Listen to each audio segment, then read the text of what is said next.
চোখ আমাদের খুবই গুরুত্বপূর্ণ একটা অঙ্গ। চোখের যত্ন না নিলে নানান রকমের সমস্যা দেখা দিতে পারে।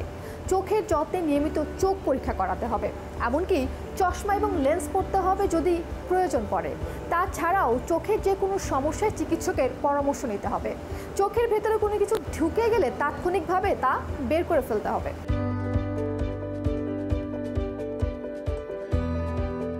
যারা কর্মজীবী বা পেশাজীবী, যাদেরকে অনেক সময় ধরে স্ক্রিনের সামনে থাকতে হয়, যাদেরকে ল্যাপটপ অথবা কম্পিউটারে কাজ করতে হয়, আবার অনেকে আছে যে মোবাইলেও অনেক সময় ধরে কাজ করতে হয়, তাদের ক্ষেত্রে যেটা হয় অনেক সময় ধরে যখন কম্পিউটারের দিকে তাকানো হয় চোখে ব্লিঙ্ক রেটটা কমে যায়, যে জন্য চোখে একটা ড্রাইনেসের মতো একটা ভাব আসে চোখে। এটাকে অনেক সময় কম্পিউটার ভিশন সিনড্রোম বলা হয়।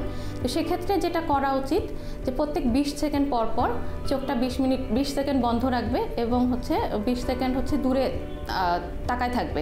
হয় 20 সেকেন্ড বন্ধ রাখবে অথবা দূরে তাকায় থাকবে প্রত্যেক 20 মিনিট পর পর। এতে হবে কি চোখের একটা রেস্ট হবে এবং যেটা হয় যে ওই ড্রাইনেস যেটা ডেভেলপ করে এটা থেকে অনেকটা রক্ষা পাওয়া যাবে।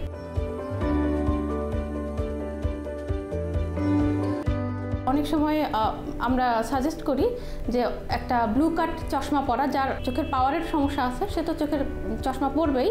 এছাড়া যে চশমা পরে না বা পাওয়ার নাই, 0 পাওয়ারের একটা ব্লু কাট চশমা পরলে এটা ভালো হয় চোখের জন্য। পেশাজীবী যারা কম্পিউটারের সামনে কাজ করে তাদের ক্ষেত্রে আর একটা কাজ করা যায় যে যাদের কম্পিউটার ভিশন সিনড্রোম বা ড্রাইনেসটা একটু বেশি, একটু সমস্যা হয়, চোখে জ্বলাপোড়া করে, তারা আর্টিফিশিয়াল ড্রপ ইউজ করতে পারে, যেটা যে কোনো দোকানে ওষুধের দোকানে পাওয়া যায় এবং এটার জন্য আলাদাভাবে ডাক্তারের পরামর্শ নিতে হবে না। ওষুধের দোকানে গেলে দেশে এবং দেশের বাইরে সব জায়গায় আর্টিফিশিয়াল ড্রপটা পাওয়া যায়।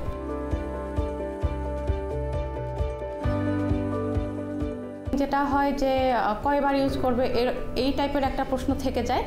সেটা আমরা যেরকম লোশন ক্রিম শীতকালে বারবার ইউজ করি, যেটা যতবার দরকার হয় দিলে আরাম লাগে, এভাবে এই ড্রপটা আর্টিফিশিয়াল ড্রপ যেটা, এটাও বারবার ইউজ করা যাবে এবং বিশেষ করে যখন কম্পিউটারের সামনে থাকবে তখন এটা বারবার ইউজ করলে তার কাছে ভালো লাগবে, চোখটা পরিষ্কার থাকবে, ক্লিয়ার থাকবে।